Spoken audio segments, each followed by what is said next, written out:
What's up at Mi40 University? Ben Pakulski coming back at you with understanding band training.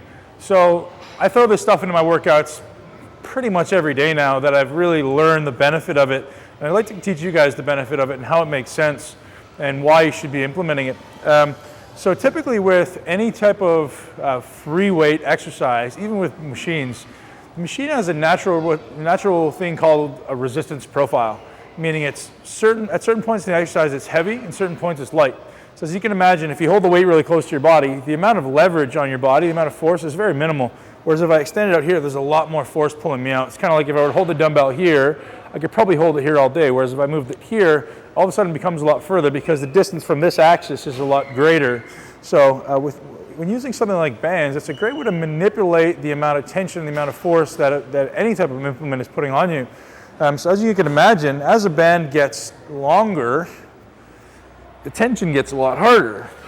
So how does that make sense, and how does that matter? Why does that matter to you? So if you're doing something like any type of leg exercise, whether it be leg press, squats, hack squats, the idea of having something getting more difficult from the bottom as you come up.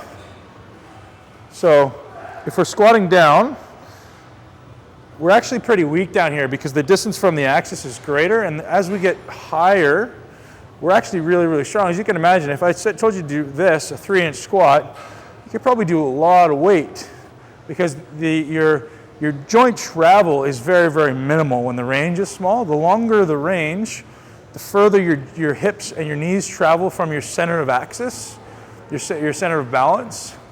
So the greater the distance your knees and your hips travel, the weaker you theoretically are, or the heavier a weight's going to seem. So the closer you get down to the bottom, the weaker you are, and the closer you get to the top, the stronger you are. So a normal weight isn't going to adjust for that strength profile.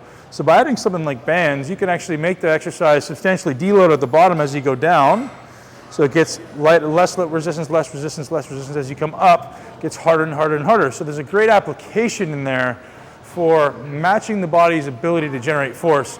As you can imagine, if only this much of an exercise is really hard, well then what happens with the rest of the exercise? It's easy and it's almost like you're resting.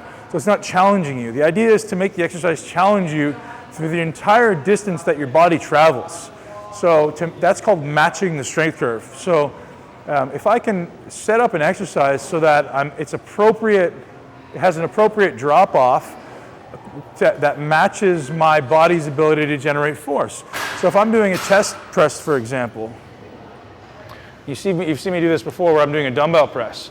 So you can imagine right here, my elbows are pretty far from my shoulders, meaning my body's ability to generate force is a little bit less, or I'm a little bit weaker, and the bands don't have that much tension. As I get up to the top, the distance from my elbow to my shoulder actually decreases, so I'm actually able to produce more force. So I'm really, really strong up here where the band is lengthened.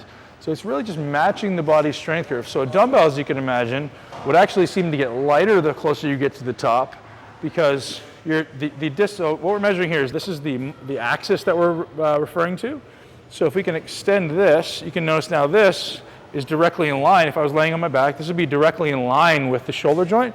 Thereby, there's no more tension. So I could lay there all day with a dumbbell in my hand. Whereas as soon as I start moving in here, it becomes a heck of a lot harder, and I actually become theoretically weaker. So the closer I get to that axis, the more weight I'm able to handle. So that's where a band comes in really, really handy. So it's a bit complicated, and I'm obviously maybe the best at explaining it, but trying to get the point across is you want each exercise you do all the time to match the body's ability to generate tension. So something like back isn't a good time to use, unless it's deadlifts, isn't a good time to use bands, because you can imagine if I was pulling a band from the floor, let's fold this one in half. If I was pulling a band from the floor, it would get harder and harder and harder and harder as I pulled it in, when my body's actual ability to generate force is a lot less the closer I get to my body, because one, that muscle is getting shorter, and two, the distance from the axis is actually increasing. So we don't want to do the opposite of what your body is naturally able to do, because then you'll be really limited right here. And if you choose a weight that you can actually handle here, down here will be zero challenge, because I'm really, really weak right here. So I'm trying to do an exercise that correspondingly drops off. So I'm really, really strong here, strong, weaker, weaker, weaker, weaker, weaker, weaker, weaker. So I want to have an exercise that correspondingly drops off in the amount of tension that's being produced, which is why anybody who tells you free weights are the best way to build muscle doesn't really know what they're talking about when it comes to mechanics. Free weights can't drop off. Free weights are just going to get heavier as they get closer to you. So the only way to optimally train back, believe it or not, is with machines. So if anybody tells you not to use machines for back, take it from me, the guy who had no back for 10 years and is now finally learning to build one. I highly suggest using machines as a large component of your back training. Doesn't mean always, but learning to manipulate the length-tension relationship, learning to manipulate resistance profiles is extremely important. So there's a little bit of insight into how you can learn to understand bands and how you can apply them to your training. Ben Pakulski, Mi40 University, out.